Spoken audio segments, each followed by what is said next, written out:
Menara tower adalah salah satu sarana penting telekomunikasi.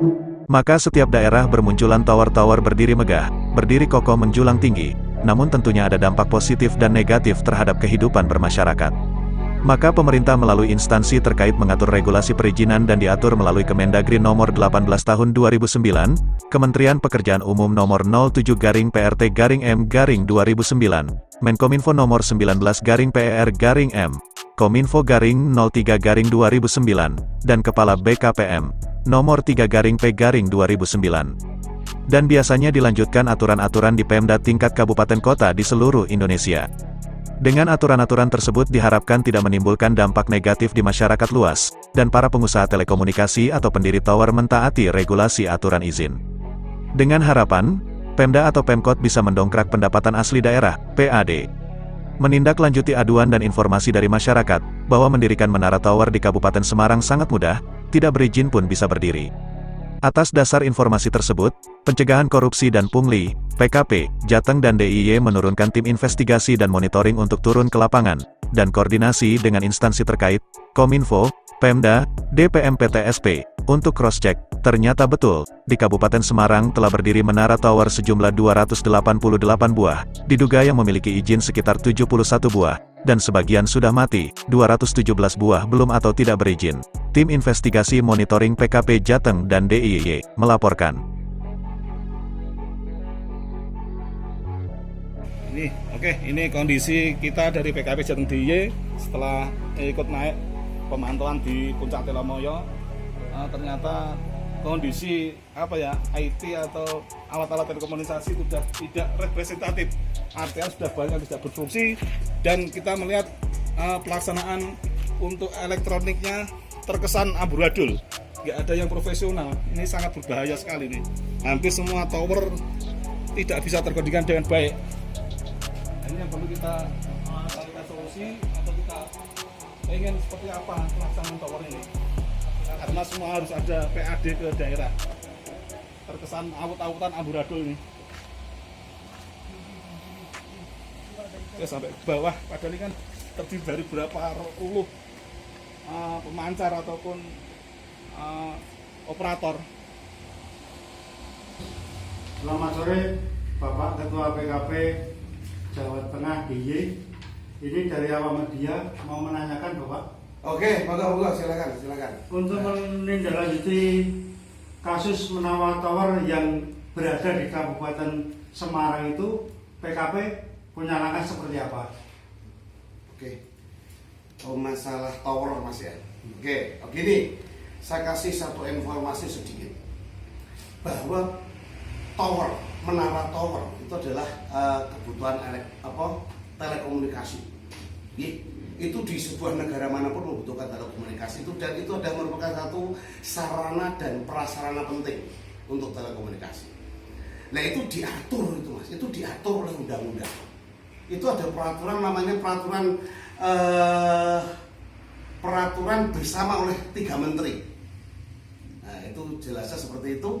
Jadi ada Menteri Dalam Negeri, Kementerian Pekerjaan Umum, Kementerian Telekomunikasi, dan Badan Koordinasi Penanaman Modal.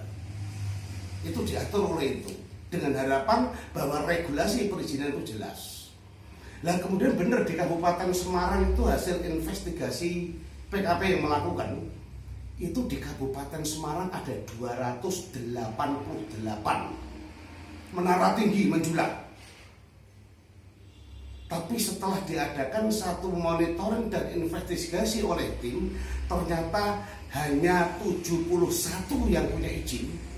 Diduga itu pun sudah sekian persen itu sudah mati. Kemudian yang 217 itu diduga sama sekali belum punya izin. Itu permasalahannya. Nah, sehingga kita koordinasi dengan instansi terkait. Padahal itu adalah merupakan satu langkah ke depan tentang telekomunikasi. Kenapa sampai itu tidak ada keterangan jelas tentang regulasi perizinan? Kita koordinasi dengan dinas perizinan, dengan Kominfo dan lain sebagainya. Kita sudah lakukan, tapi ternyata itu yang terjadi.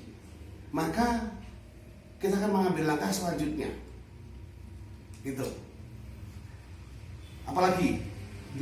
Ini Bapak, tadi ada keputusan 3 menteri ya. Ya. Yang satu PU, yang satu Kominfo, yang satu tolong diperjelas Bapak. Ketiga menteri. Ketiga menteri itu udah jelas itu. Menteri Telekomunikasi, Menteri Dalam Negeri dan Pekerjaan Umum. Yang satu adalah Badan Penanam Modal, Badan Koordinasi Penanaman Modal. Ya, itu izin dibikin satu izin bersama, tujuannya adalah untuk menentukan regulasi ke bawah.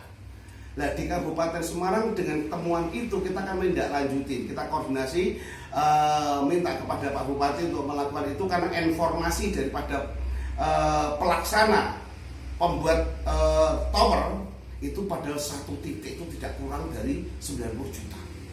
Nah, itu yang permasalahannya.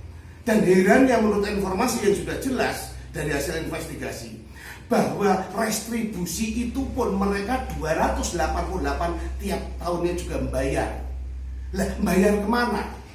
Itu yang kita cross check. Oleh karena itu PKP dan jajarannya terus berupaya untuk memacu, membantu pemerintah daerah untuk pendapatan asli daerah atau PAD demi pembangunan Kabupaten Semarang khususnya. Itu akan lebih baik dikala pendapatan itu dari sektor perizinan itu masuk. Itu disampaikan. Ya, terus ada lagi Pak. Ini Bapak, dari awal media terima kasih sekali sudah ada info yang untuk tower, nanti kita kawal sampai tuntas. Terima kasih Bapak atas waktunya yang diberikan ke tim kita. Terima kasih sama-sama Mas. Nah, cuman kita garis bawahi lagi ini bahwa ini di Kabupaten Semarang untuk lebih tajamnya tim nanti akan mendalami siapa pemainnya di belakang itu. Kalau sampai saat ini informasinya bahwa restribusi tidak masuk ke BKAUD, ya, kemudian ada orang luar yang masuk, itu sampai kapanpun, sampai dimanapun PKP akan terus menyelidiki dan kita akan laporkan kepada aparat penegak hukum. Itu yang kita lakukan. Oke, terima kasih. Sama-sama Mas, monggo Pak Terus Barun.